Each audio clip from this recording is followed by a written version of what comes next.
Joining us now is Dr. Michael Bugeja, Distinguished Professor in the Greenlee School of Journalism and Communications at Iowa State University.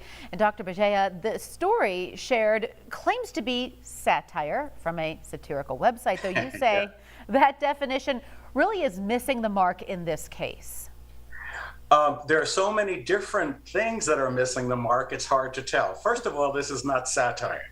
This is parody. Parody takes a well-known figure and then exaggerates that person's propensities. In this case, it exaggerated the emphasis that President Biden has on vaccines.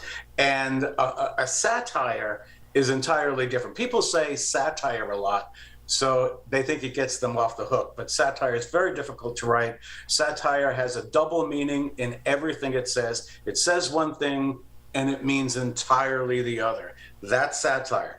Parody takes almost a news stance and just keeps on becoming more outrageous and more outrageous to realize this can't be true.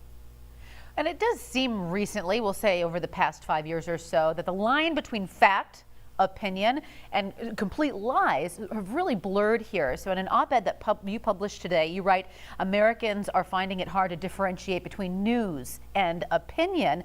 Is there a fix to that? Since the advent of social media becoming so popular, this is what's confusing everybody. In this particular case with Representative Miller-Meeks, she did something that we all have done. We went to Twitter. We saw something that fell within our lane. In this case, it was a political lane. We didn't take the time to check the source. Had she checked the source, she would have seen that this is a fictive site. But I want to mention something, Stephanie. Parody takes no prisoners. Okay, this was a parody against Joe Biden and essentially mocked Joe Biden. But the prisoners it took were mostly Republicans because they believed the fake quality of the parody.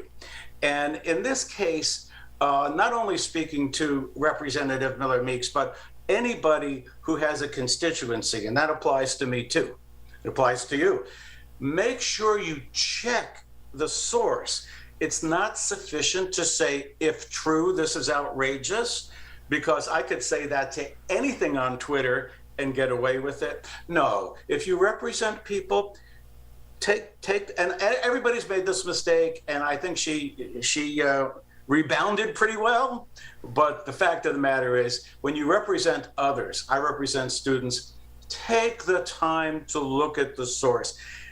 You don't want to see the source's bio opinion. I think that's the most important thing to take a look at. So anyway, I hope that answered at least some of your question. It seems like a simple step to fix this problem, checking the source. So why do you think we're lagging behind in that aspect? Because Microsoft ran a test. This is about 3 or 4 years ago, that we used to have an attention span of 12 seconds, and now it's reduced to 8. That's just a notch below your average goldfish. So the fact of the matter is that we are impatient. We glance at things. And that's because, Stephanie, and I've been writing about this since 2004. We're living on computer time instead of linear time. In computer time, everything is an emergency. We have to get right into the thick of things. We have to do it immediately. You know this, when you send an email, you expect a response quickly or a text. Now, when you're dealing with news and Twitter and social media and you represent others, you cannot make this mistake. So I think this is going to be a learning moment for anyone who retweets something without checking the source. We're awash in affirmation. People seek information, but all we get is affirmation on the internet. So if you take a look at this article and where it goes to, the comments below it are as if it were true. And it's just amazing how many people were sent to that site by this tweet, believing that this is true because they don't buy any subscription. They don't watch local news. So if you're paying nothing for your news, you get what you pay for. Good point there. Dr. Michael Bugeja, we appreciate your time, giving us all a little bit of food for thought. Maybe we can reflect and work on that attention span as well. Well, thank you all. It's been a joy to talk to you. Thanks so much.